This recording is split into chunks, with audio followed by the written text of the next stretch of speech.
have a lot on our agenda today. Is probably well aware from just the attendance here today, so we'll go ahead and get started. Let's see, everybody signed up. Could you pass that notice? Oh, sorry. Dr. Day. Thank you. We have minutes from the meeting of July 11th, which were mailed to us. Has everyone had a chance to read those? Is there a motion to approve the minutes? So moved. It's moved. Is there a second? Second. Any further discussion, corrections, or additions to the minutes? If not, all those in favor of approving the minutes as presented indicate by saying aye. Aye. Any opposed? Okay, the minutes stand approved. Our first matter of business is the consideration of request from Ewing Heights for an amendment to their preliminary approval that was issued previously by this board. And so this is an increase or amendment that would increase it to not more than $43 million. Who is here representing them? If you please give us an explanation of what you're presenting. Thank you, everyone, for hearing me. My name is Josh Haston. I'm with LDG Development. We are simply here today to amend our previous inducement to increase it from $35 to up to $43 million. And this is largely as a result of having to meet what is called the 50% test. It's a federal requirement, and this essentially means that 50% of our total construction cost and development cost needs to come from tax-exempt bonds.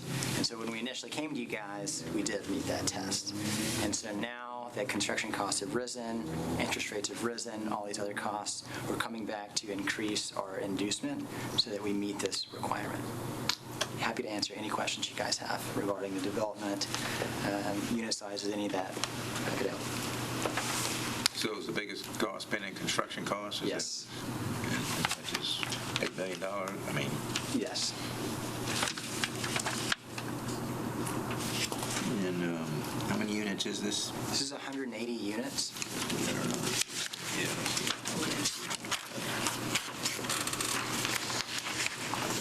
Okay, so we gave preliminary approval to this. From 35 to 43. Yeah, so we've got a resolution, I guess, that's mailed to us in our packets that would but we have to have a public hearing on this because of the increase in we are increasing it. So at this time, I'm going to ask if there's anyone here wishing to speak for or against this proposal. I'm not seeing any indication of anyone wishing to speak, so therefore I'll close the public hearing. Any questions from board members? So inflation's marching along at 10%. This is 25%. Can you just fill in a few gaps and just general curiosity? I'm not in the business. Yeah, this is a great question. So yes, inflation is chugging along like crazy. Additionally, we've had a few of our subcontractors also come back to us and increase their bids. A lot of that is tied to our site work number. So when preparing a site, there's a lot of grading, blasting, and if you have to haul off rock, diesel fuel is $5-6 a gallon now. And it didn't used to be that way. So there's a lot of increase that are kind of hidden in those bids as well. Okay. And is all that sort of monitored by the people who care about these bonds? Yes. Yeah. So actually, tomorrow we resubmit our application to request these additional bonds. I have to go back to THDA. Yeah. I'll move approval. When do you go back to THDA? The application for the round 3 is due on October 7th. Okay. And what's your construction timeline? So we're going to close by December 15th of this year. So hopefully rates don't bring you back, right? I'm sorry? Oh, yes. Rates don't bring you back. Yeah. I mean, hopefully you'll get to approval from THDA and then come back to this board. And they've received approval from THJ at 35. They're resubmitting to request additional approval. And then they'll come back for final approval to the board once all that's in place. Our previous approval was a preliminary approval also. Correct.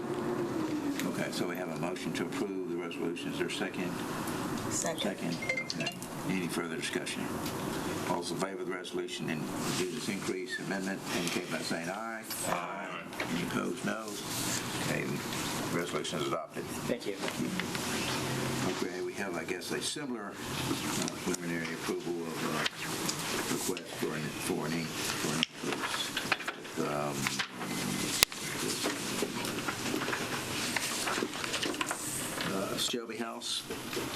Shelby House. Yes, sir. Hi, Hello.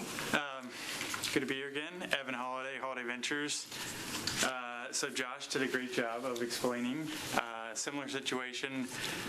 We're just in a little bit different phase of the project. We're under construction. We've been in for almost a year. We closed in December of last year. So similar situation, as soon as we closed, we're looking at immediate price increases of lumber of almost $2 million, wire increases, metal increases, labor increases, really just across the board. So we're coming today to ask for $4 million of additional tax-exempt bonds, and that will go through the THA approval process. Same timeline as Josh. We'll finish our application once we have the approval from the Health and Ed Board. We'll finish and apply tomorrow, and then we will close on just the $4 million. We've already closed on the 33, so close on the additional $4 million by December. So same thing for you with the 50% threshold? Okay. That's right. This will help us basically allow for us to get more tax credits, which are a federal fund, but we need the bonds before we can get the tax credits.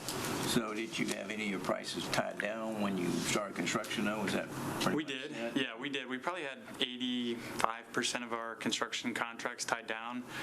There's just certain things, allowances like for lumber, and then you also just have change orders that, unforeseen circumstances with site work, with the garage, with different scenarios that, we can't foresee unless we're out in the field. What percentage of the project has been completed so far? That is a good question. I think we're a 24-month construction schedule. We're coming up on month 11, so we're probably somewhere around 40-45%. And as all this is transpiring, you had sort of commitments to rent amounts as part of how are those changing in response to the world around us? Yeah, so the rent commitments are all tied to our land use restrictive agreement. So we have a certain percentage at 20%, certain percentage at 30%, certain at 60%, and certain at 80%. So those did not change. Those percentages change and the rents go up as the rest of it does, I suppose. Right. Yeah, percentage stays the same, but the rental actual market rate or whatever will go up. Yeah, it'll just depend on whatever the average income is for the area. Okay, again, we have a similar. You're saying that's not affected by the pricing change in construction and things like that? That's locked straight to AMI? Correct. Okay, again, we have a resolution to approve this preliminary approval here. We have a motion for approval. We need a public hearing. Oh, we need a public hearing on this too. Okay, excuse me. Well, we can put the motion on the table, but I'll ask at any time, is there anyone here who wishes to speak for or against this approval of Shelby Homes? Not seeing anyone. You do. Excuse me, I'm sorry. Yes, Councilman, excuse me. Thank you to the members of the board. This is my first time joining one of your meetings. Educational opportunity for me, but I've worked closely with Mr. Holliday on this project.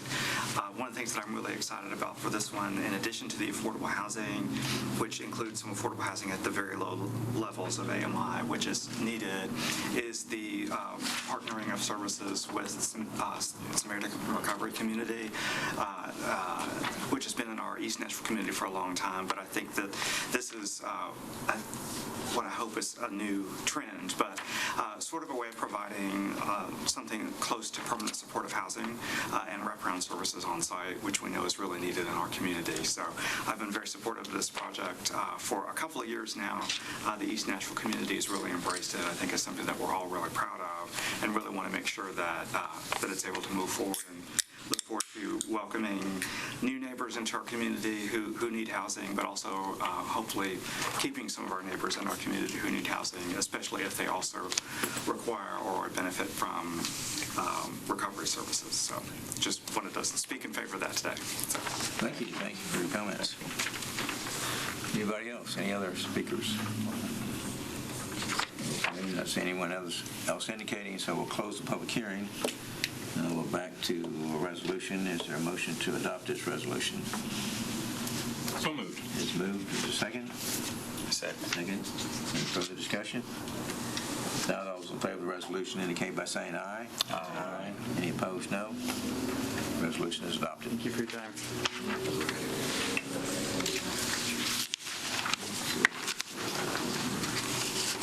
Okay, our next matter of business, again, and this will be a preliminary approval. This is a new project of St. Mary's Senior Housing for the issuance of not to exceed $45 million for multifamily housing. Yes, sir. Hi, I'm John Shepard with Elmington. Thanks for the opportunity to be here. I request this preliminary approval. Been before you several times. We've borrowed and repaid several bond issuances with this board, so glad to be here to talk to you about this project. St. Mary's is a to-be-built 214-unit, 100% affordable, senior-focused property, basically at the intersection of West End and White Bridge Pike. So, and the thing that I would, first and foremost kind of call attention to is the location of this property. So, Nashville obviously needs affordable housing desperately in all places and for all income levels. But one of the things that I think we're especially in short of is well-located affordable housing in high-opportunity areas. And this area, effectively in Belmead, is an area where there is virtually no affordable housing today. There is one property that I can think of in the area. It actually happens to be adjacent to the site, but this would significantly increase. I think it would double the amount of affordable housing in the kind of West End, Belmead area. So it is a partnership between Elmington and the diocese, which owns the property. We are applying for tax credits and bonds from THCA, similar to the projects that came before you, but not until next year, so we're a little bit further out from them. Like I said, this is kind of at the preliminary stage. We have applied for and received a positive recommendation from the Barnes Committee for an award of Barnes funds. Thank you, Hannah Davis. So Metro is investing in the project and supporting the project in that way. That has not been approved by Metro Council, but positive recommendation. I think we'll be headed to Metro Council this fall. Yes, first meeting in November, most likely. So, we're excited about the opportunity to deliver affordable housing in this location. Like I said, all the units will be income and rent restricted with an average of at or below 60% AMI. At or below 60%? For the entire development? The entire development. So now, we saw the packet that you sent. So the trailhead is right there off of White Bridge, and then there's development kind of behind the trailhead. Is this that particular area? It is. So you may have seen coming down White Bridge towards the intersection with West End on your left. Yeah. There's a 7-story brick building. Right. So that's an existing senior subsidized housing property that's owned by the diocese. Villa Maria. So that's Mary Queen of Angels. No, That's Villa Maria Manor. Mary Queen of Angels is also owned by the diocese. It's an assisted living center behind. This is in between. So this is on that same campus. Okay. But in that location. Yeah, because when you hit the trail, you see it on the left, right? Correct. All right, I know what you're talking about. Is it still the building there that was there before for used to be St. Mary's Villa? The daycare center, it is not there. That was moved several years ago. Yeah. Okay. So it's just vacant land right now. Yes, sir. Okay, and actually that's Post Road across the street, I think, that comes in there. I think that's right. Road, Yep. yeah, by the new shoe. And then the Trader Joe's and Is it Chewy's? Chewy's going into where Charlie's? Oh, Charlie's. Shoes is going in. I drove past it yesterday. That new chicken place. And so this is senior living. 62 and up. Housing. It's tuning up 60%. So what is the application process for someone who is looking to become a resident in this community? So it'll be marketed in the same way that the other properties that we manage are marketed, with a website through THCA maintains a database of income restricted properties that people have access to. Word of mouth. The last several properties that we've delivered in Nashville have leased up at a rate of like 60 or 70 units a month. There's just a tremendous appetite. So you got projected rents? Yeah, so the 60% AMI rents today in Nashville are around $1,000 for a one-bedroom. So, this is going to be a mixed income development, more than likely averaging to 60%. So I expect we'll have units as high as 80%, as low as 30%. And there'll be a lot of one bedrooms and some two bedrooms, given the senior focus. So if using that kind of $1,000 a month benchmark, I would expect there will be units, several $100s a month less than that, $700 or $800 a month, and then some that'll be a couple $100s a month more than that, $1,200 or $1,300 a month. So when you think about, and maybe you have to educate me on this, but when you think about AMI and you think about the senior population who may be on a fixed income, what does that look like? Yeah, so we underwrite their income similar to wage income. 60% of area median income we find captures a significant amount of retirees and folks who are on Social Security or teachers' retirement or fixed income sources like that. We see a lot of seniors and folks on pensions and retirement plans and Social Security in our non-age restricted communities as well, because their incomes are fixed, and so they don't tend to out earn their income restrictions, and so they tend to be really stable and long-term residents. Does Wilmington have a financial interest in this? Yes, sir. So we are a partner in the development along with the diocese. It's a joint venture. So is it 50/50, or what's your investment? So we're negotiating those terms with our partner now, and we will have a material participation, as will they, and we'll really talk about what are the what are the responsibilities, where can we add value, are we managing the construction process, are we providing financial guarantees, are we providing pre-development capital, and those are all conversations that we'll have. So the diocese owns the land, so they'll be contributing the land, and you put a value on that? Absolutely. I mean, do you know a value? We haven't gotten it appraised. It'll have to be appraised before we submit our application for tax credits and bonds to THDA. There's a pretty well-defined process for, obviously, the state wants to make sure that folks are, if they have an interest in property and it's not an arm's length transaction, that they're not contributing to property or selling it into an affordable development at above market value. So we have to get the property. We'll get the property appraised, and that'll be part of the application that we submit to THDA. So the mix of 214 units, how do you determine the percentage of one bedroom versus two bedroom? Largely based on experience. So we manage about 40,000 apartments across the country currently. Maybe a third of those are affordable, and a subset of those are senior affordable. So we've got a good amount of data as far as what the demand is, and it is.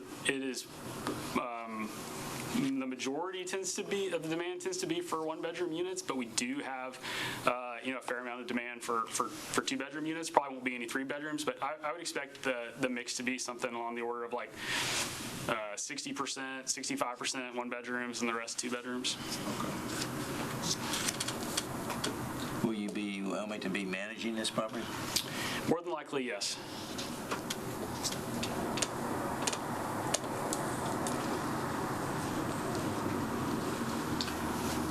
Okay, we do need to have a public hearing on this. So is there anyone here at this time, open the public hearing, anyone wishing to speak for or against this proposal? Not seeing anyone indicate a desire to speak, so I'll close the public hearing. Further questions from the board? Just a quickie. So let's say we have an apartment for $1,000 a month, and someone shows up with the 60% AMI or below. At what income level would you reject their application? Yeah, I mean, that's a good question, because we don't want to set folks up for failure, right? So our typical standard, whether on an affordable property or not, is we want to see an income equal to 2 times the rent. Oh, okay. All right, that's fascinating. Okay, thank you. Sure.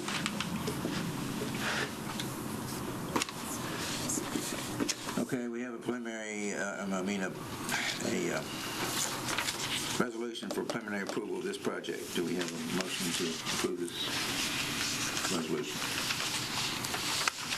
So moved. Moved. Second. Second. Further discussion? Questions? Not. All those in favor of the resolution indicate by saying aye. Aye. Aye. Any opposed, no. Resolution is adopted. Thank you. Thank you. Okay, the next matter is, again, preliminary approval, and this is for Charter Village preservation. Good afternoon. My name is Zach Simmons on behalf of Related Affordable. In contrast to Elmington, this is my first time in front of the board, so I'm very pleased to be here and excited for the opportunity to speak with you today and hopefully work together in the future. I'm here to present and request preliminary approval for an issuance of $40 million of tax-exempt bonds to enable us to acquire and renovate a 250-unit existing apartment complex on Rio Vista Drive in the Madison area, just off the Cumberland River. Provided we achieve this approval today, we'll be able to submit to THDA in the first quarter next year, hoping to close later in the year and then begin construction thereafter. Our proposed renovation is about $12.5 to $13 million, which is about $45,000 to $50,000 per unit, and is significant. Includes full renovation of all the apartments, new windows, new roofs, new fan coil units, significant landscaping, and reworking and modernization of all the community spaces. This property is subsidized, 210 of the 250 units are subsidized by a project-based Section 8 contract, under which residents pay 30% of their income towards rent. The remaining 40 units will be set aside at 60% of AMI under tax credit and non-regulatory agreements. So I'd be happy to take further questions, and we're really excited to hopefully move forward with this project. The truck drove by just as you talked about the per unit investment in the renovation. Can you just say that number again? Yeah, the per unit is $45,000 to $50,000. Okay. What's the occupancy of It's the? about 97 to 98% currently. How do you account for displacement of residents with upgrading each unit? Yeah, sure. It's a really good question and something that's changed a little bit as we've since the start of COVID. So our typical approach these days is to hold 10 to 15 units offline and use them as on-site hospitality units. As we're working through sets of 5 units sort of per week, or waves of 5, we'll move 5 into the 5 hospitality units, work on their units for 2 to 3 weeks, and then move them back into their newly renovated apartments, clean those hospitality suites, and then move the next wave in. You sort of just cycle them, and then those, call it 10 to 15 that you've held off, those will be the last 10 to 15 on the property that you renovate. So with that approach, what's your construction timeline from start to finish? It's going to be 12 to 15 months. Okay. So the goal will be to start, end of next summer, I would say, and then be complete by the end of 2024. And you said you are with Related Affordable Value with the foundation, or the? Yeah, so Related Affordable is a subsidiary of a company called the Related Companies, which is a large multidisciplinary international development company based in New York. And our group, Related Affordable, solely focuses on the acquisition and preservation of affordable housing across the country. So that is sort of what our group does. That's what I do. We oversee a portfolio of about 350 properties and about 50 to 55,000 units.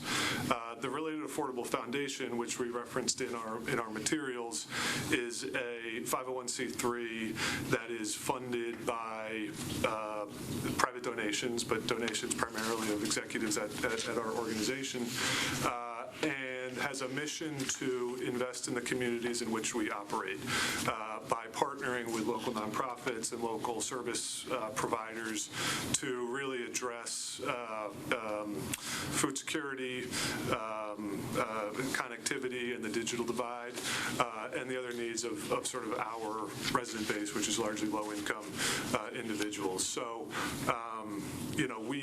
for example, we just got back last week. We were at a property of ours in Illinois building a brand new playground that was funded by this organization called Kaboom, which the foundation funded. So it's partnerships like those that we bring to the communities where we are through the foundation.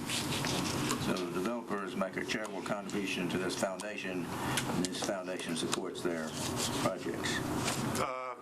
We support the communities in which we operate.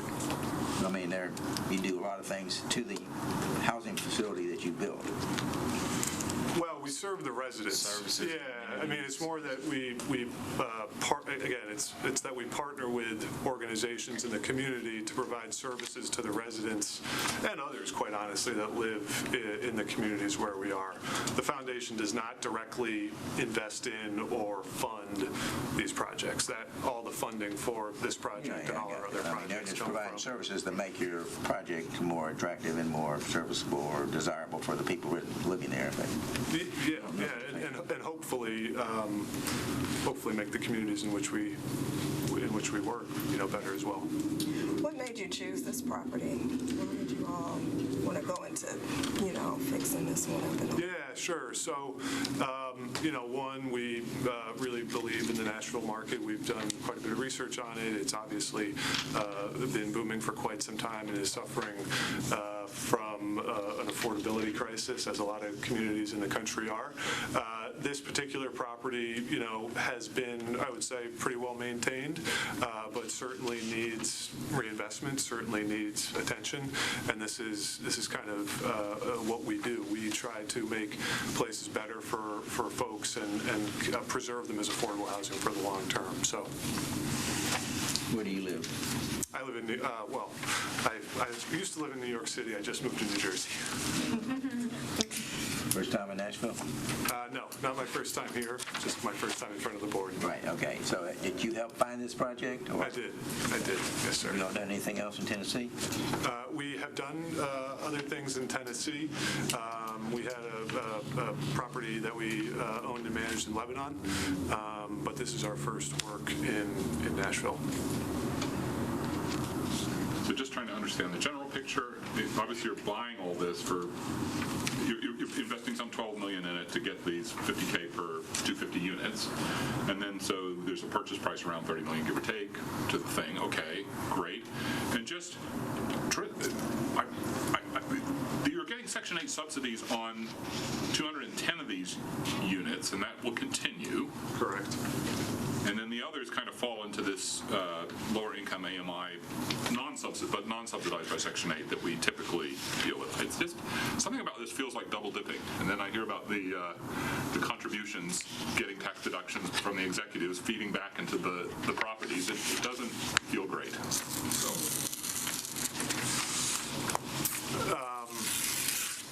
I'm not.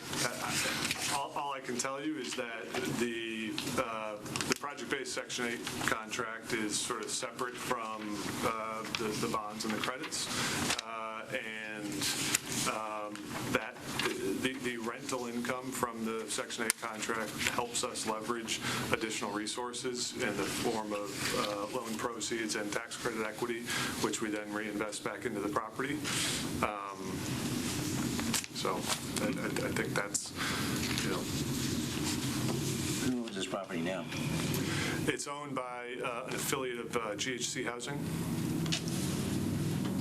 For-profit development. That's a for-profit developer, yes, sir. And they've had, how old is this project? 70s. It was built in the late 70s, so almost 40 years old. It's been subsidized from the beginning, or? That's right. So it was built in the late 70s, and the Section 8 contract was put on the property at that time. Is the current, the Section 8, the 210-250 ratio, is that the current, what's currently established, or what will happen with this development? That's current. So the Section 8 contract is currently in place. Gotcha. And that's all going to continue? Yes, so we will apply for an extension of that contract for 20 years, which is the maximum term allowed by HUD. as they continue, you get approval before you start the project? Yes, yeah, so we're in the process of applying to HUD now. They then will approve and provide us with that new 20-year contract prior to closing. But I guess I was trying to understand what, remember here we're saying that there's 50 units, Correct. and only, how many are covered by the HAP contract? Only 210. 10, so what are the other 40? 60% AMI. So those will be rented at 60% of AMI, which is, as the gentleman referenced earlier, about $1,000 for, actually the non-HAP units here, non-subsidized units here are just 2s and 3s. So the 2 bedrooms are about $1,100, $1,120, and the 3s are about $1,400. And this is what has been happening as of right now, even with that 40% or 40 units at 60% AMI, and then the rest were, Correct. so it's still the same. That's correct. The residents don't see a change in rental rates. I'm assuming it's just an upgraded unit for them and under new ownership. That's correct. Okay. Yeah, so the residents who are who are subsidized by the Section 8 contract will continue to pay 30% of their income, whether if their income goes down, their portion of the rent will go down. If their income goes up, their portion of the rent will go up. The non-subsidized units will continue to pay sort of the restricted rent, which is what they're currently paying. It'll go up by an inflation factor next year, so there'll be some increase, but they'll continue to pay that portion. Do you know if the current property owner has charitable activity engage in any charitable activity on the property? Are you aware of? I don't know. Okay. I don't know. What's your occupancy there now, It's about 97 to 98.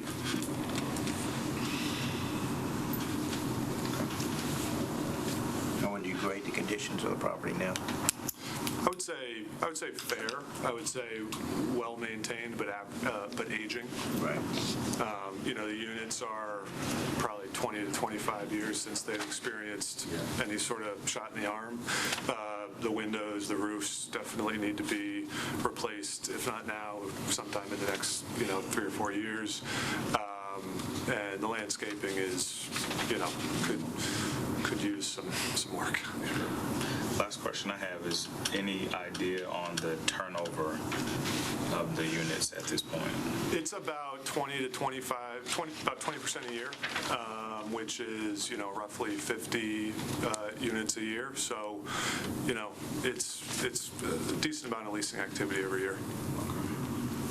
But, I guess I don't know if this is where your question was going, but I think it gives us sufficient opportunity to generate the free units that we'll need, the hospitality units that we'll need. Sure. Did I hold a public hearing on this? Not yet. I need to, yeah, okay, I couldn't remember whether I asked for one or not. Okay, so we're going to open this up for a public hearing for Village Village. Is there anybody here wishing to speak for or against this project? Okay, I'm not seeing anyone desiring to speak, so I'll close the public hearing. Further questions from the members of the board? Is there a motion for approval of the resolution preliminary? This will be a preliminary approval. So moved. So it is moved for approval of the resolution. Is there a second? Second. Okay, any further discussion? All right, all those in favor of the resolution indicate by saying aye. Aye. Any opposed? No. 4 ayes and 1 no. Thank you very much. Thank you.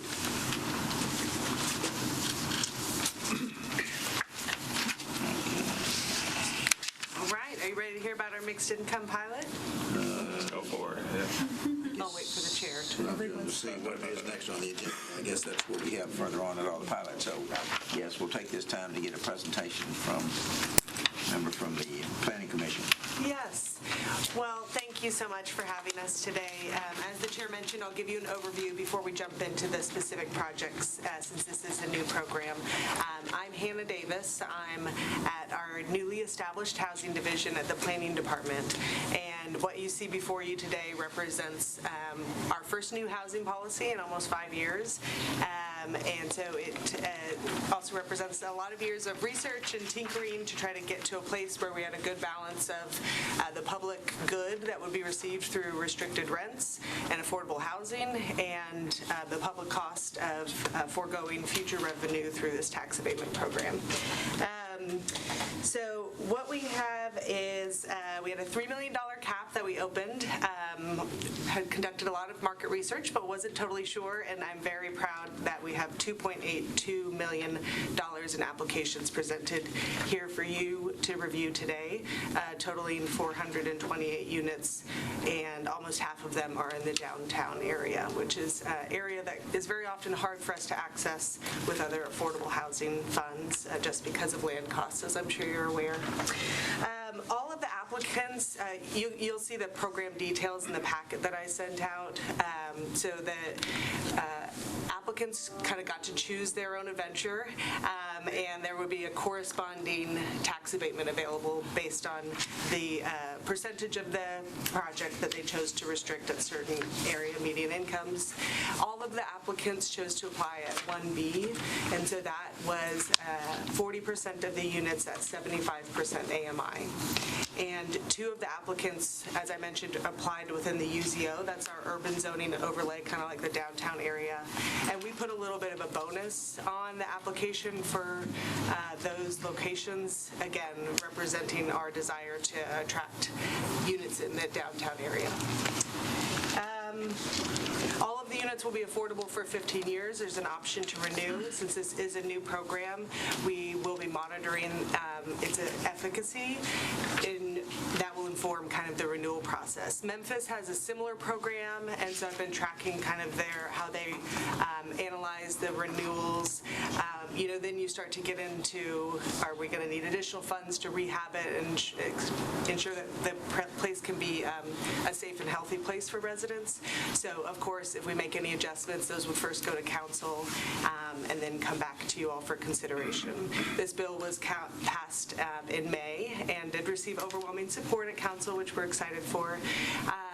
And a couple of other notes, all of the applicants had to submit affirmative fair housing marketing plans. They'll all be publicly listed on our resident portal, so that to your question about how residents are able to find out and search, we're really working to elevate the resident experience so that they can kind of have updated technology at their fingertips as they search for housing, whether it's income restricted or not. And additionally, you'll notice that there was not an option to have 100% of the building be affordable.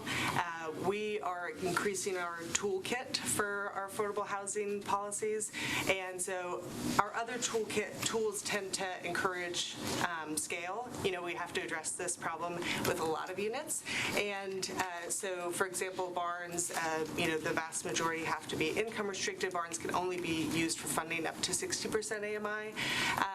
But we know that some neighborhoods and council members specifically have voiced concerns about, how do we make sure that we're not, again, concentrating poverty, and how do we advance economic integration for our neighborhoods. So, we're balancing many priorities, and so with this tool, because it is just local funding, you'll see it's not layered with tax credits or barns or other tools.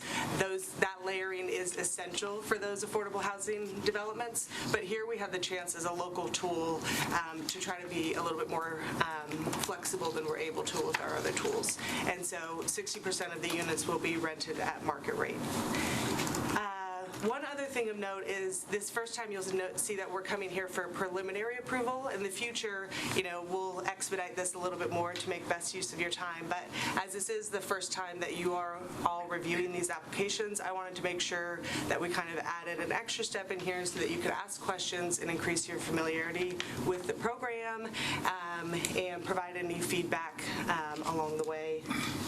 And, in your packets, you'll see the staff summary. I didn't read it, but, there was the 2 pages from me and then the application and the site map from each development. And then I also provided kind of just a summary of the applications we received. I closed the application round once I had eligible applications that would maximize the cap. One of the applicants did drop out on Monday due to some financing challenges.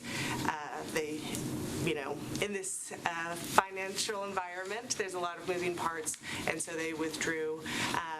While I had hoped to bring, a complete slate to you all, my, of course, higher priority is to ensure strong stewardship of these public funds, and so I'm grateful that they let me know that that was not going to be a go. But we will bring back, we're working internally to determine the best, most transparent process for kind of opening up that last application slot, and so we'll come back to you with that once that's selected. Which one of these is dropped out? Clear Blue, it was the Ben Allen address. All these are new construction, correct? Pardon me? All new construction, Yes. except there's one under construction now? Anything under construction? None under construction now.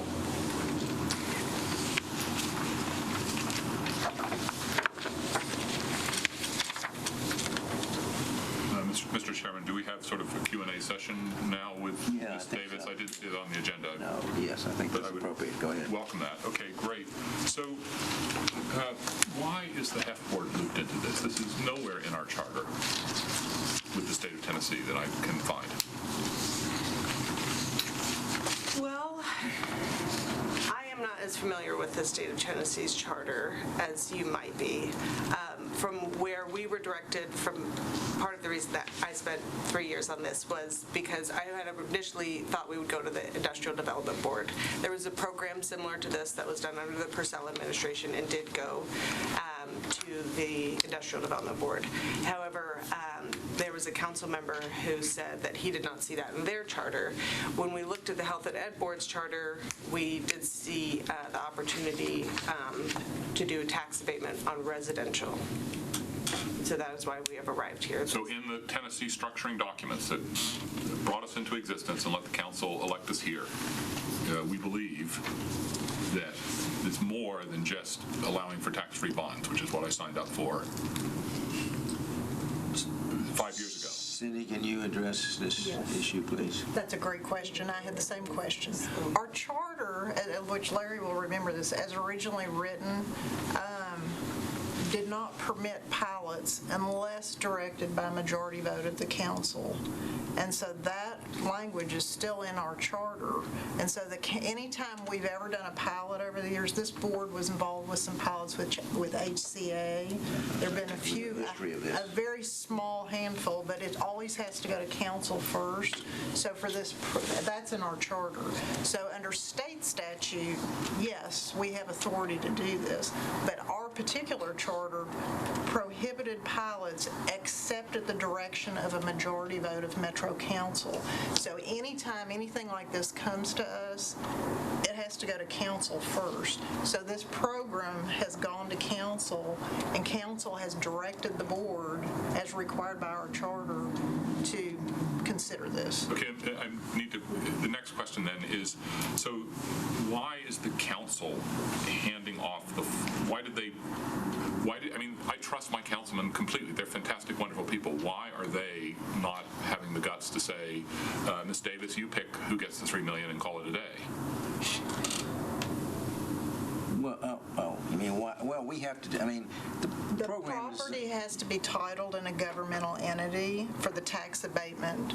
The private owner can't own the property. It has to be titled in a governmental For a tax abatement, okay, so the titling of the property, because again, we don't hold debt, we don't do things, but now we're having titles under We're going to have to hold title to the real estate, the board. To all these properties.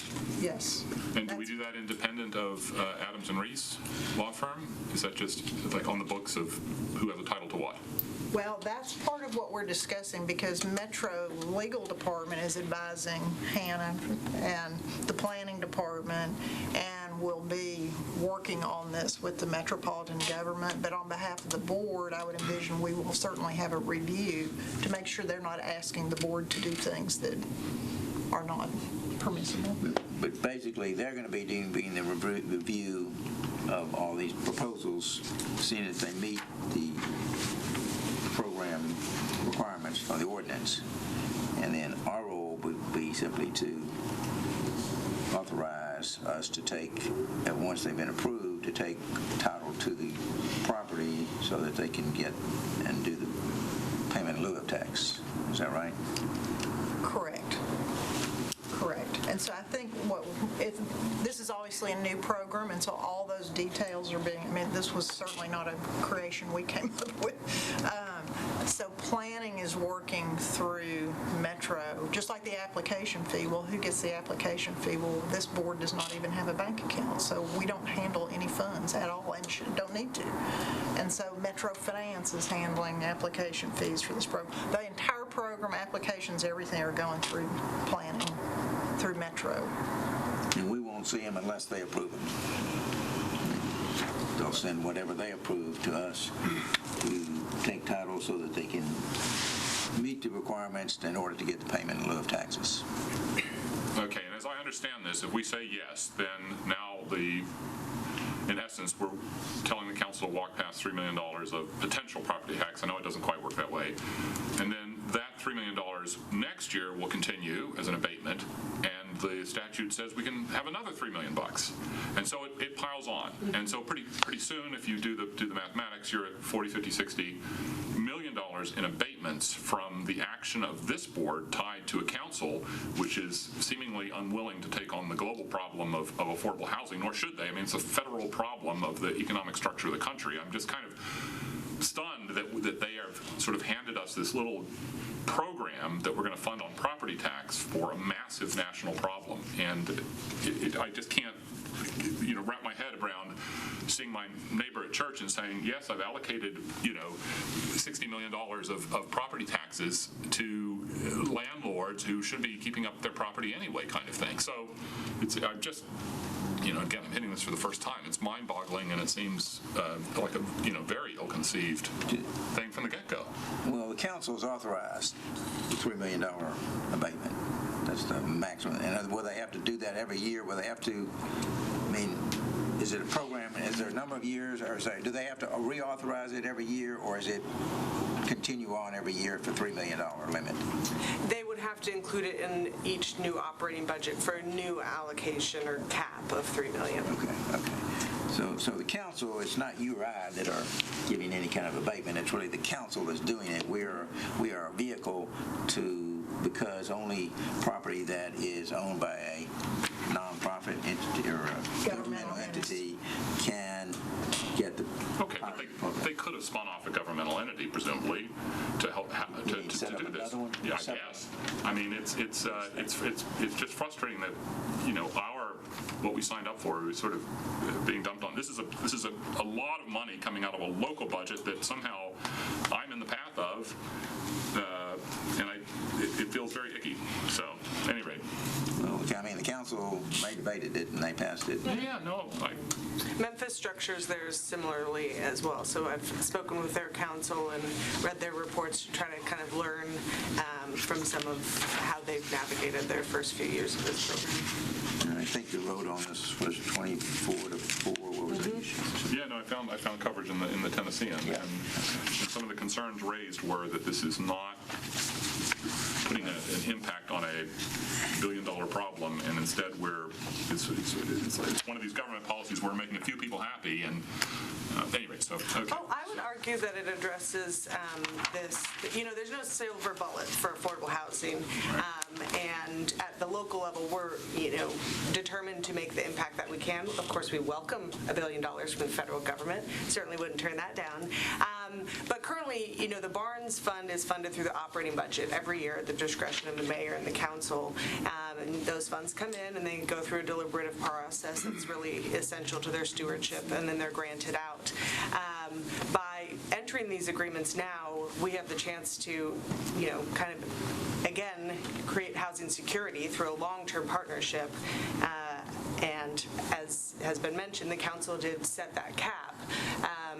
We could instead bring all of the funds in, and I know that there are people, I've had this debate with one of our at-large council members, And I respect his opinion about that fiscal stewardship, and I see the opportunity for us to make an impact on affordable housing by, monitoring, setting strong program requirements, screening our applications, and saying instead of delaying the development cycle by 24 months by collecting that revenue and then generating it out, what can we do to set these standards ahead of time and then steward the funds appropriately?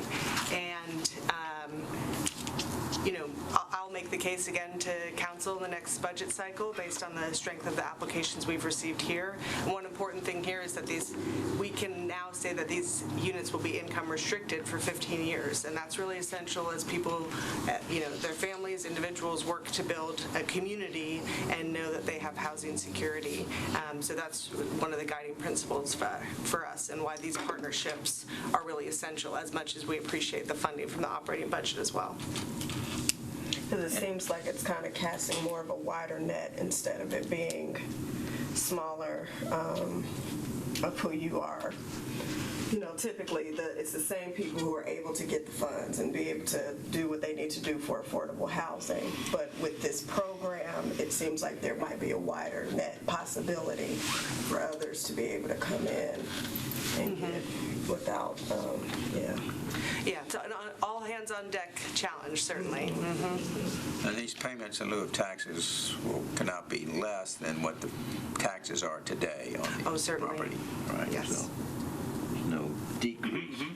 They just, the increment that would be resulting from the development there is going to be reduced. I guess we're not really cutting taxes. Right. We're Reducing future payments. Letting them invest in the places instead of paying the tax.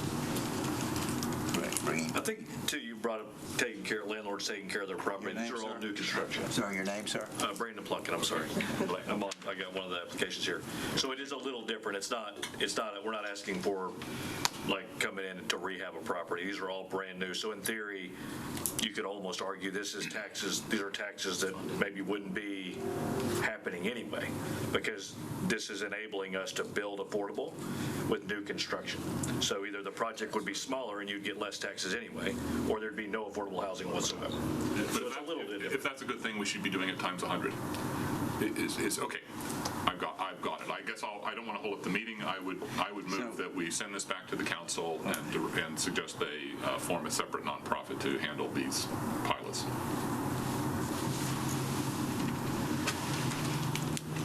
Well, are you suggesting that the board not take up these proposals? I've not gotten a second so far, so it's maybe a dud. Well, I look at it as it being a pilot, so we don't have enough data yet to figure. To me, that's how I feel. But I hear what Chris is saying. But I see that we're still using it as a pilot, Excuse me, the word, the pilot, P-I-L-O-T, stands for payment in lieu of taxes. She's referring to pilot program. Yeah. Well, it's, To me, I'm looking at it both sides. it could be Yeah. it could be, right, it could be a larger project. I guess they could put more money into it, but right now they're limited to $3 million, so. I'm not referring to what's already been put in place and it went already to council. When I'm looking at it, I always see things in dual, right? So I'm seeing it as, okay, we're trying something new. And so this is being brought to us. So I'm kind of trying to wrap my mind around it to figure it out first and get a little bit more data and research before I say, I need more, just want to see how it is. That's what I'm thinking. Well, and I guess certainly making the housing division to give us or give more information. That's, I guess, a question of how much do we want to know in terms of their review. They're the ones that are reviewing all this, and it's not going to come to us till they've already reviewed it and said it. In fact, all these projects have been reviewed. Is there more information you need from them, or? There's not. Okay, so, basically, if we, quote, are given preliminary approval here today, and Cindy, then would these come back to us at a later? Yes, Hannah would come back to probably the next meeting with her final recommendations, and the documents would have been drafted by Metro Legal at that point. Okay, right, we don't have any documents. Right, I could have spent time with Metro Legal doing the pilot agreement and the lease back and all of those materials, but I wanted to come here first and rather than Once assuming. those are developed, I mean, I would see that there wouldn't be any preliminary. You would submit these to us. Once you're ready for everything's for approval, we have the documents, then we would do a one-time vote on them. Is that? Yes, I think the thought was, since it is a brand-new program, give everyone a chance to ask questions today for this exact discussion, and work with Hannah of what the board's looking for, what works best, and how to, so rather than bringing everything today and saying, okay, here it is, approve it today. But also we have in our other votes that when we do something with preliminary approval, we're giving green lights for developers to go out and enter contracts and spend money. And so I would hate to give a preliminary approval and then face the ire of folks who've committed resources for that final approval. So. These have final approval from our division. What we're looking for here is for your review. I mean, technically, we could give a final approval here. You're ready. We don't have documents to sign, so I guess, I don't know. The program documents still have to be developed by Metro Legal, so we haven't seen those yet. Right. So there's no documents to authorize the officers of the board to sign this, execute, to implement the program. So it's premature to do that today. Does that make sense? No. And we wouldn't, we're not, this is not an inducement resolution. No. We're not issuing bonds. We do those for bonds. There's nothing, we're not saying we're going to go out and prepare to issue bonds. They have proposed a project. They've done their planning, submitted to you plans. Development timeline, construction timeline. Everything, okay. So in fact, they maybe once they got approval, they may be ready to go tomorrow or a month from now, right? They're,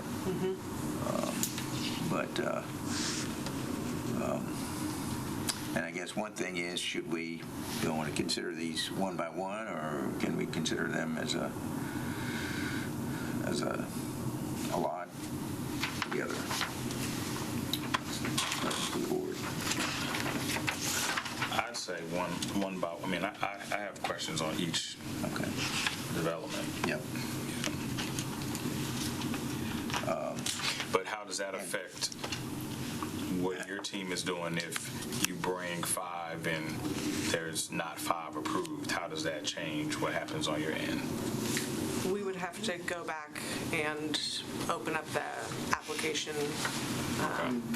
So I just wouldn't be able to proceed forward until the full pool is approved. The others, I'm going to keep things moving forward just because I'm always worried about housing.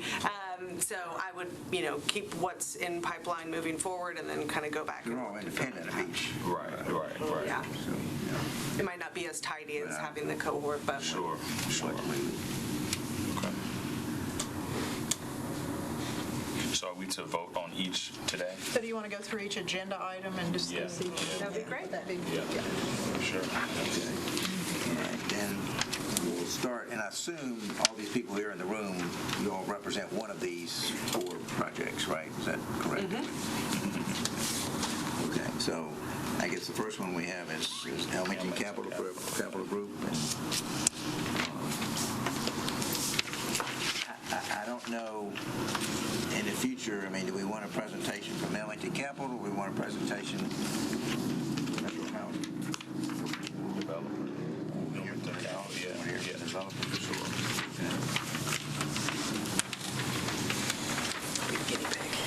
Afternoon, ladies and gentlemen. My name is Benjamin Shield. I'm representing Elmington Capital. 1430 Hillside is a planned 296-unit fixed income project located near the Reservoir Park, which is near the intersection of Edge Hill Ave and 8th Avenue, about 1.5 miles from Nashville CBD.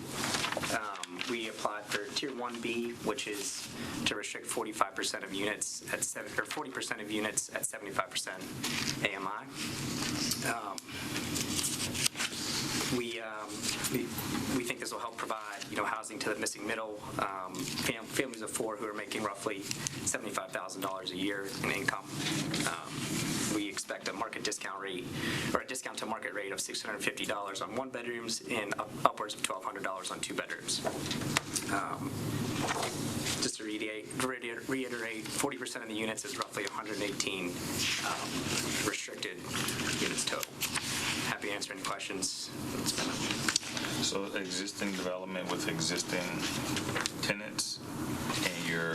No, this is ground up. I'm sorry. Construction, yeah. It's all new construction. Everyone Already confused. Yeah. All right. And so what part of the $3 million are you after today? We are seeking a 70% property tax abatement, or actually, I apologize. This is located in the UZO, so we're seeing 80% property tax abatement on the projected year 1 total property tax figure in exchange for restricting 40%. Okay, 80% abatement. And what do we think is that number without the abatement? Do we have a rough idea? I mean, I roughly project property taxes to be $3,600 to $3,700 per unit, and we expect the abatement to be roughly $2,400 per unit. okay. I'm sort of going to ask this general question, but like your project, where are you in terms of construction? We have not started construction. We expect to close Q2 of 2023, construction 24 months. Before this, this project has been in development for, what, 6 months, a year? Yeah, we've been under planning process for several months, yes. So when this new plan, this new program came aboard, you said, oh, let's look at this, okay? You were still going to do this project, I guess, was planning it, and then this came aboard. You were not necessarily going to set aside any for affordable housing. Is that accurate? Or correct. I think we have a strong relationship with the housing committee. Elmington does, and wanted to try to steward this new program through and use it to help build some more affordable units, especially within the UZO. So just can you paint the picture on the 118 versus the 296? So 296 is the full development, but of that 118 will be at 75% AMI. Is That's that correct? correct. Okay. And the rest will be at full market. The rest will be at market rate. That's correct. and what I'm saying is you could do them all market rate, pay the taxes, and be done with it, right? Yeah. Your project would still work. Maybe. Maybe. One of the great tragedies of our tax policy is that folks like this are having to pay 40% of assessed value for property taxes, I understand it, whereas we residential, if you own a house, it's 25, right? So it's just a tremendous insult to poor people that we have in the structure. And I think the council can't really fix that. I think it's a state issue as I understand it. But that's the kind of global change we need to fix this, not... Yeah, you take that to your legislator. Yeah, well, okay. Yeah. All right, so we have a resolution then on this project, let's say gives preliminary approval to this proposal, in which they would come back to us at our next meeting probably. Does anybody have any questions? We don't, and of course, we don't have any public hearings on this. So anyway, are people comfortable with this? Yeah, I'm voting on it. Okay, you want to move adoption of this resolution? We'll get more information later. Sure, so moved. Adoption, is there a second? Second. Okay. Any further discussion? If not, all those in favor of the resolution indicate by saying aye. Aye. Any opposed? No? No. All right, so you got preliminary approval there. Okay, thank you. Okay, so the clear blue doesn't need to be considered, is that correct? Okay. So our next matter is Forbes Plunkett. Okay. Yes, sir. Hi, I'm Brandon Plunkett with Forbes Plunkett Development here in Nashville. We are redeveloping the Memorial Hospital site in Madison, South Madison. That's 6 miles from where we are right now. This is kind of a master plan development. We're building 300 market rate units next door. We've got 70 townhomes, market rate townhomes for sale behind. what we're asking for as part of this is 240 apartments, 96 of which will be 75% AMI or below. And then separate project on the same site will be 90 condos for sale that we will do mixed income with the housing fund, shared equity program. So overall, the total development is, probably 800 units, of which this is a part. And 96 units will be affordable with 20,000 square feet of retail services, restaurants for tenants. So you got some, you said condos that? Condos will be in the back. It's not part of this request, but just part of the master plan. And then you got some other rental housing on the campus, did you say? Adjacent, with a different partnership that I'm involved in, we're building, market rate. So it's another 3 years. What's anything been constructed? It is under construction. We'll start delivering units in a year. On this project, we closed on the land last February, and we plan on starting construction in April of next year. So we'll start leasing both market and affordable units, I guess about 16 months following our construction. So the end of 24. How would these units that covered here differ from the other apartment project? Very similar.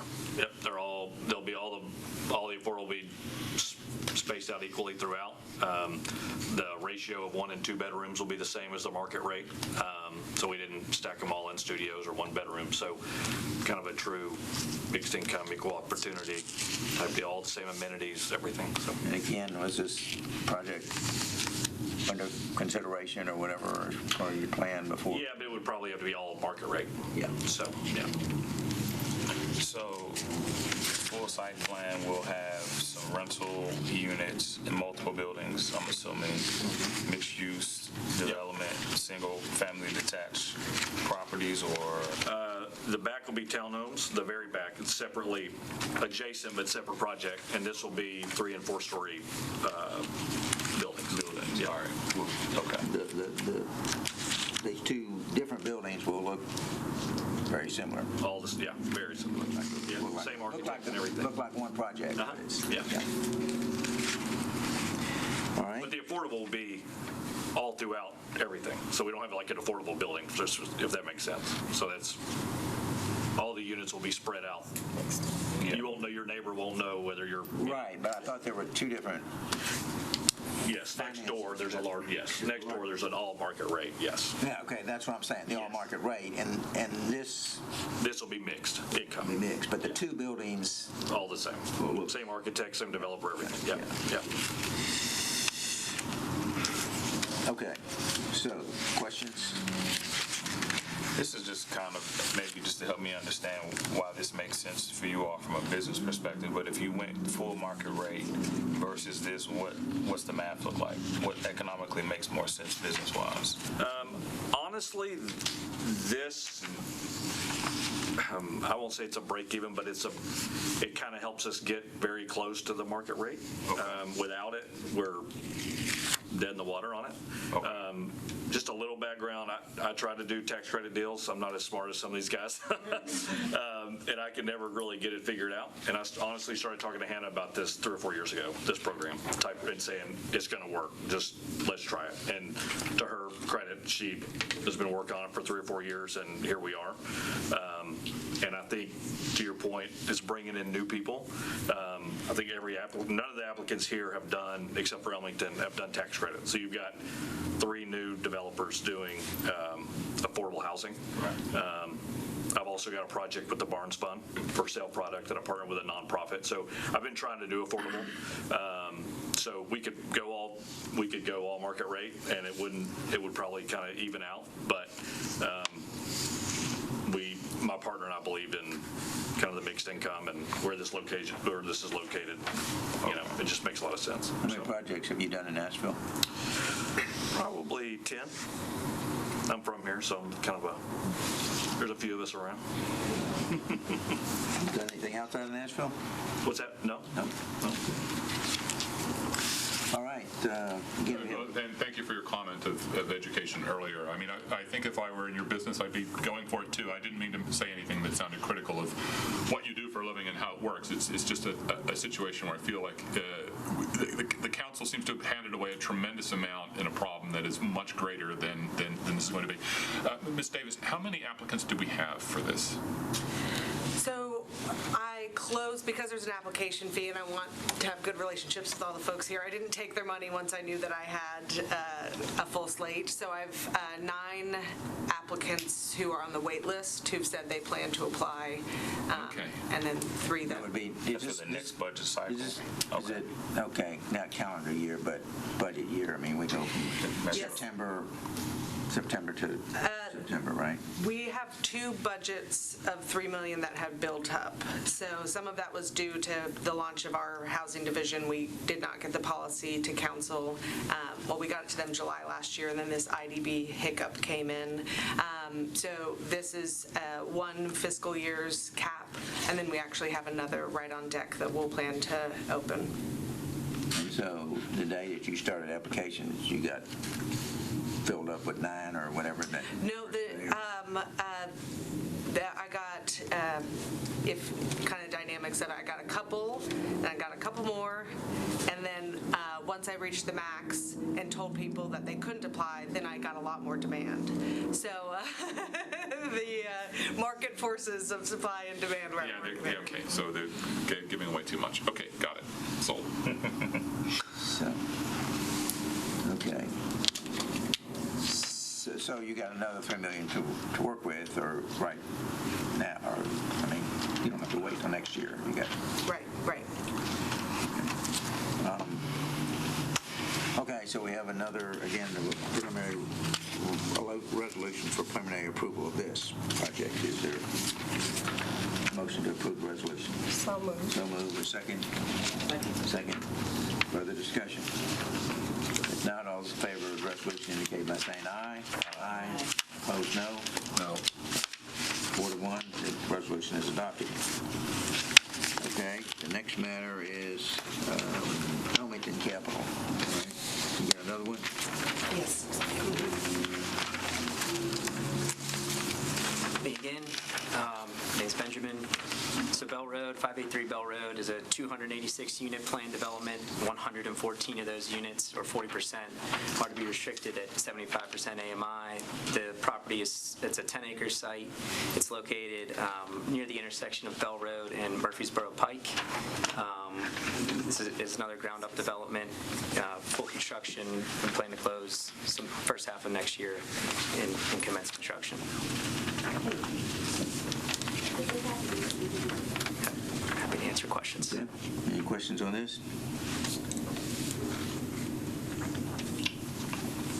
Same deal as the other one, right? Same deal, yep. Just different location. Yep, that's correct. And so, Ms. Davis, you were approving these just in the order of receipt? You didn't sort of try to mix up the developers we would support? I closed it once we had a full slate. I could have continued to kind of extend the process. Okay, but in the council provision, they said in the order you get them is what you deal with. So the fact that we have 2 from Elmington doesn't. They didn't make any provision that for that. Okay.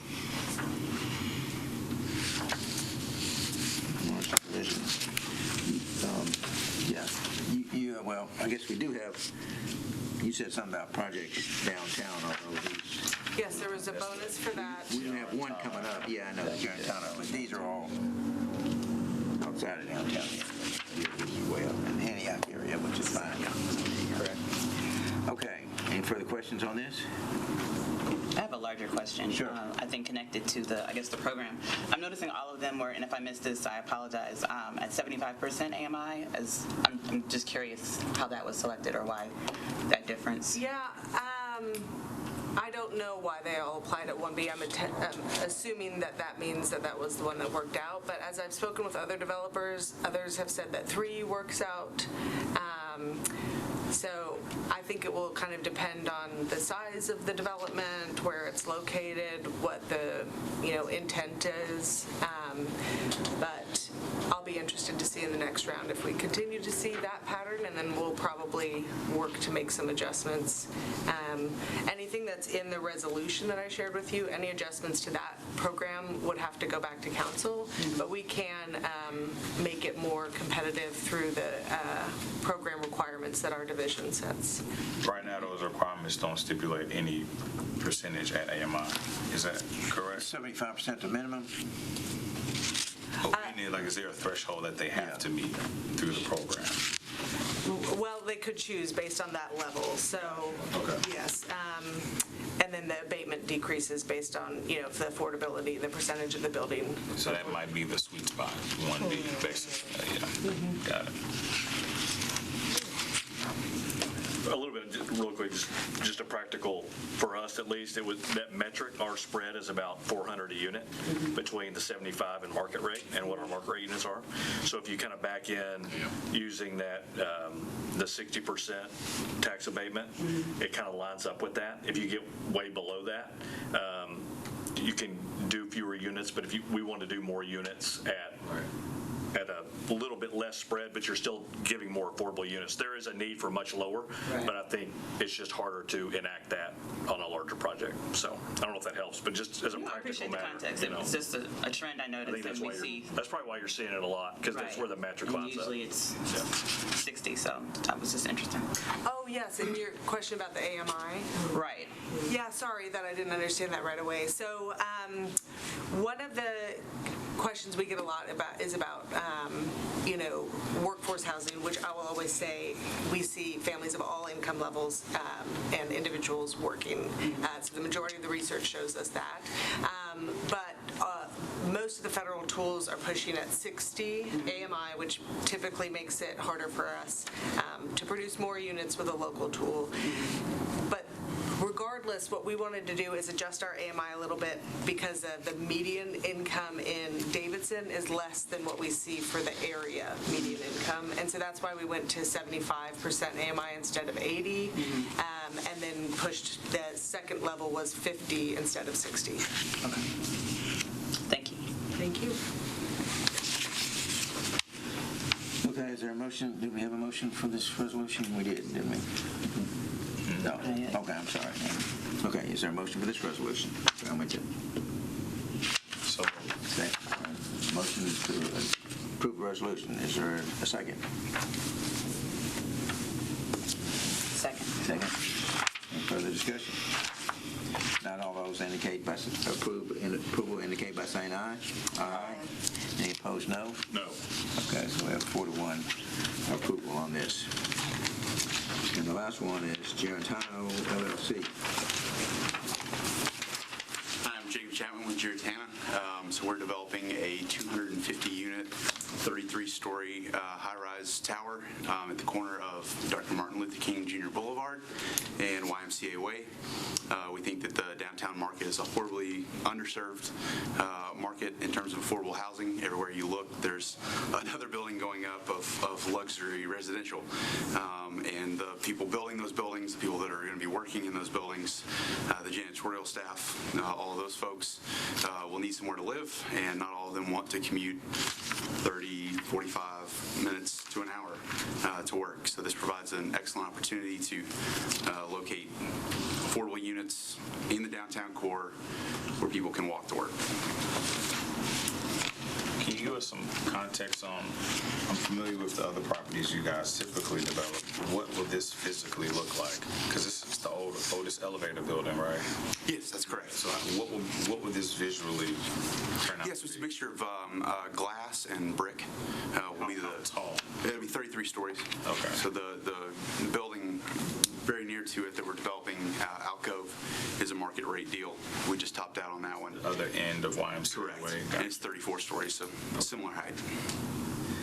Can you speak to, and I ask this question because that is a very congested pocket with a lot of the Tennessee Tower employees coming in and out, right? Sure. They hit that corner, it's a dicey corner. How are you going to put the 33-story building, move cars in and out? Like, how is that going to work?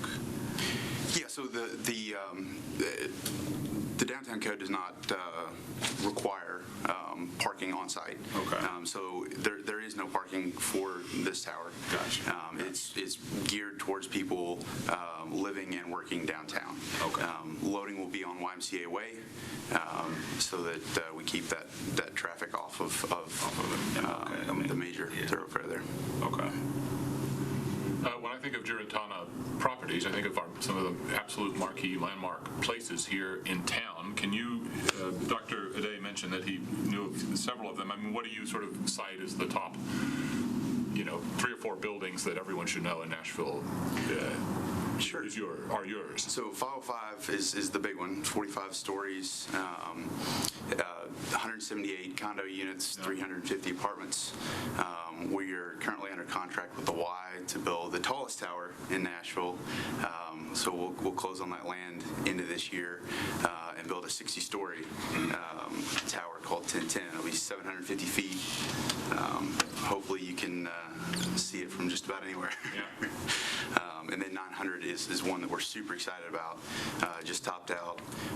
Absolutely fantastic project. That it's got a stacked box architecture that provides alcoves as you go up the building. Some kind of more private areas for people to congregate and relax. I mean, the success is so terrific that it's sort of like, well, why are you fiddling with this little thing? It becomes a question. Well, like I said, everybody's building luxury units, and at this point, there becomes a great need for people that, don't make 6 figures every year. They need somewhere to live too, and it's less of there is the demand for it, but there's also, it's just a good thing to do to provide affordable housing. Tony will kill me for saying this, but he's getting older, and so affordable housing is important to him as a legacy thing. And if we could contribute to his charitable contribution, that's what we're doing. Okay, got it. Good luck. Do you control this property now? Or? We do. We close on it in August. So you own the property? That's correct. Right. Okay. So again, he planned to develop a project there. That's right. We underwrote it as a market rate project. And then this program became aware of this program. You said, okay, let's see if that will fit. And it does. Yep. And so how many units are we talking about again? 250 units in total, 100 of which will be affordable. 25 of those will be 2-bedroom, and 75 will be 1-bedroom. So 75-25 mix. Do they have to work downtown? You don't have to work downtown. It's just an opportunity. Just have that. Right. I assume you could have students there, right? It's true. Right next door to Yeah. What would be the market rate for the other 150? Sure. We're underwriting north of $4 a square foot. 1010 as an example, we're underwriting $4.20 a foot. So we're seeing north of $4 at 505 right now. And what's the square footage of a 1-bedroom in this building? Average? The average for all units is about 730 feet. So you'll see in the range of 650 or so. Okay, it's decent size. A little bit bigger than the Gulch units. Do it now? A little bit bigger than some of the Gulch right. 1-bedrooms, yeah. the one you're topping out on now. What is it? What are those rents go for? Those are, we've underwritten that at $395 a foot. Which works out to what? And that opens spring of next year.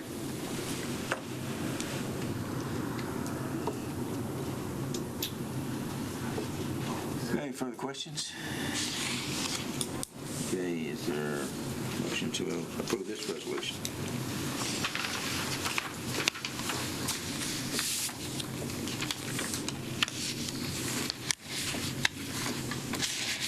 Anybody?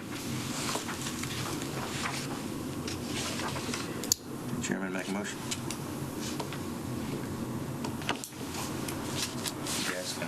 Yeah, can the chairman make a motion? Yeah, I move approval. Second.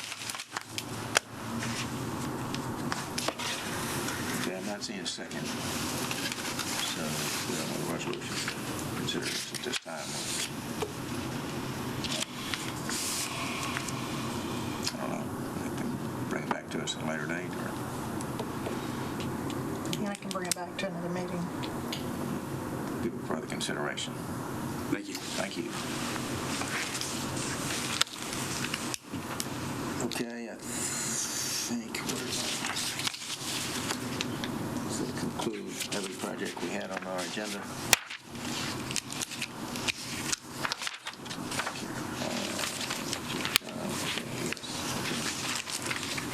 Do we have any old business?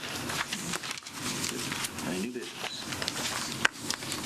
Which we need to talk about a meeting, or we'll plan a meeting for November. We'll be in touch with everyone, but yes, some of the preliminary bond issues that you've seen over the years, THJ is doing this third round. We heard about a couple of the supplemental requests today. We'll be back for their final approvals, so we'll be looking at a November meeting, possibly the week before Thanksgiving, before we get into the holidays. But we'll I guess it depends on, when you say, do you know when THJ's approval is going to come down? by the end of the month. End of this month? End of the month. Yeah, okay, end of October, so we'll meet in November, okay. And so, Mr. Meyer, I think that's on this. You're up for re-election at the council, so we wish you well, right?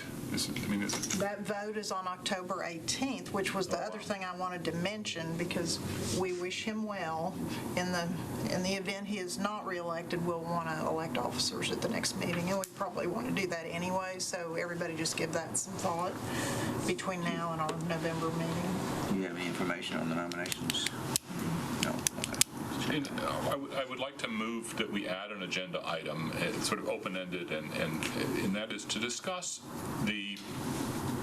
how does Adams and Reese sort of tie to us, and what's the rotation idea for law firms generally? Like Industrial Board got a new law firm. I mean, the other one said we've had enough or something, and they retired, and we have a new one. But I'm just kind of curious: is there any plan in our structure and our thinking that we could be served by another law firm? Should it rotate like we rotate? And I'm making a motion to get that on the agenda. If there's no other interest, we let it go. But if there's a second, maybe we put it on the agenda and have a discussion about where that might go. Mr. Chairman. Thank you. No problem putting it on the agenda. I don't vote on that. We're glad to put it on the That agenda. can just go under new business, right? Yeah. The new business, yeah. Okay. And then everyone has the reports on the debt obligations that were mailed to you. Okay. Yeah. So if there's no further business, entertain a motion to adjourn. So moved. Move. Second. To adjourn. Third. Second. Okay. All right. We'll adjourn. All in favor of it, by saying aye. Aye. Thank you all very much. I signed this. So we're Just good. sign in. That was the longest one of the year. I thought earlier today, what's nice and sunny today, and it's supposed to get cool tonight, and I said, man, it may be dark and cold before we get out of this. Right. It's not going to be that cold. It's supposed to be out So we shouldn't talk about things outside of adjourned meetings, I'm afraid. We're adjourned, and the camera's off, so I got it. Yeah.